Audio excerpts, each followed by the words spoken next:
artists, producers, here's how to prepare your songs for mixing. Okay, so timing and alignment. Go through your session and make sure everything is lined up properly. That's one of my specialties, is aligning vocals, timing wise, and vocal lining and nudging and all that. But if you could do that, that would be better, because it's always best that the producer and the artist handle that. But I'm more than happy to do it. I know other engineers are cool with it. It may be a little bit more pricey to do it, especially if there's a lot of tracks. But yeah, I mean, I don't mind doing it. It's one of my specialties. But I could still do some vocal lining on the doubles to make sure that they match your lead. But again, if you want to do that on your own before the mix engineer touches it, and just tell them, hey, all my stuff is time aligned, it's vocal line, all my doubles, everything straight, cool. I mean, preferably, I would rather start doing the main stuff like EQ, compression, and creative effects, rather than have to do all of like the editing and the vocal lining and tuning. Like, all that stuff is cool, but hey, if the producer and the artist can do all that, hey, that's a lot better. I know when I'm recording other artists, I do a lot of my editing at the same time as recording, so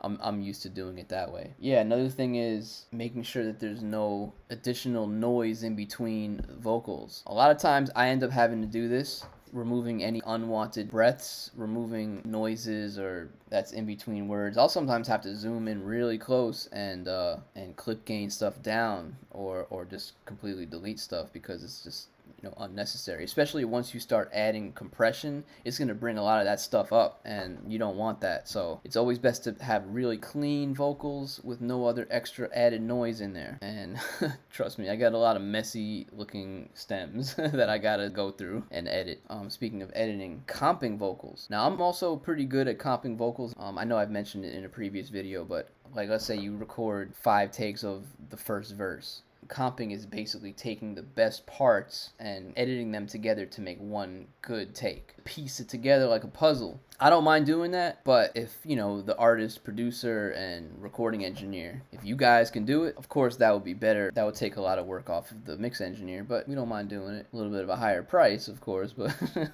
figure out what you're doing on your own and figure out what you need the mix engineer to do. If you're gonna be doing your own vocal tuning and editing and alignment, make sure you process all that and then just tell your mix engineer, hey, I just need a mix. I already did the tuning, I did the vocal lining, I did all that. And if you don't know how to do all that stuff, cool. Just tell the mix engineer, hey, I need the works. I need you to edit. I need you to do the vocal tuning. I need time alignment. Put me on beat.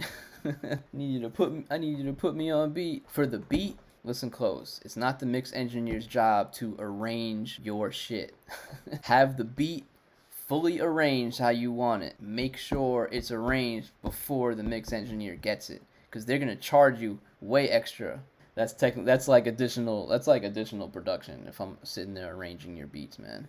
Believe me, I've had to do it plenty of times, and I don't really enjoy that. But if I have to do it, I have to do it. Just let them know, hey, I have a 2-bar loop. I need you to extend this out and arrange it for me. Artists, producers, do that stuff before the mix engineer gets it, man. Don't have the mix engineer do that. It's not their job, unless you're willing to pay them way extra to do it. Cool. Have your beat the way you want it. Have everything lined up. And make sure you're happy with your vocal performance and all that. Because there's some things that, there's a lot of stuff that mix engineers can do to help fix vocals and to help them sound professional. But at the end of the day, it's all about the performance. If you're not choosing the right vocal takes, if you're not performing the right way, or it just sounds bad, as the old saying goes, you can't polish a turd. So that's something to keep in mind. Keep that in the back of your head. Label your tracks. Did I say that already? If I didn't, I'm saying it again.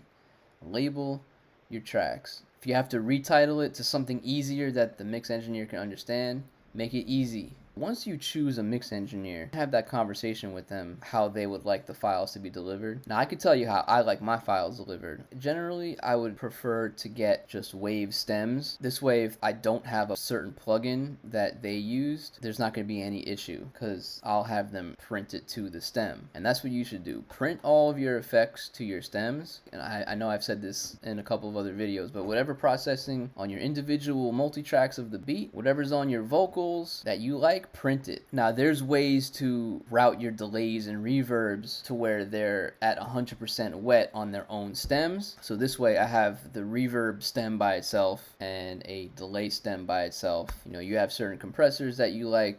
Cool, keep them on. Also, vocal tuning. If you like your vocal tuning, please print the vocal tuning. Even though I do vocal tuning also, but hey, if you like yours already, I would rather you print it. I don't want to have to redo it and then you not be happy about it, because maybe there's a certain way that you did it, or I might not know your retune speed. You may have had a different setting, whatever. I would rather you print it. And definitely talk to your mix engineer and ask them, would you also like dry stems? Yeah, sometimes I do like to have the completely dry stems in case there's a certain processing that maybe isn't the best and maybe I could find a better plugin for it and maybe I want to redo it. Cool. So yeah, I would prefer to have both the wet and the dry stems, and just make sure you label everything and put them in separate folders and all that so I know what to look for. I've covered in a lot of my other videos of how to export stems, but I'll briefly go over it again. Whatever DAW you're using, there should be a export function or a way to export stems. Even if you have to go one by one, hey, if that's what you got to do to get it right, it may be a little time consuming, but in the long run, it's going to be worth it. Make sure your stems or how you know, make sure everything sounds good how you want it.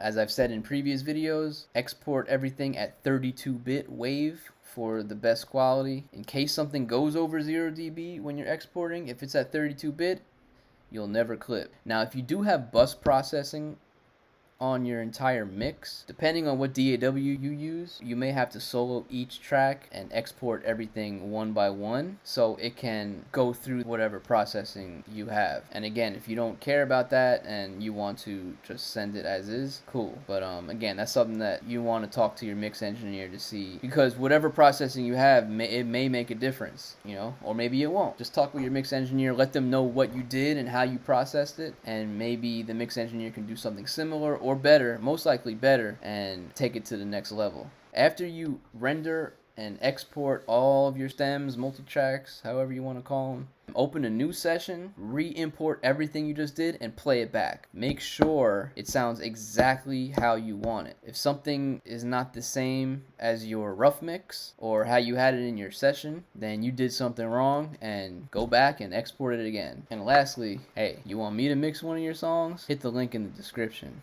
I'll do it.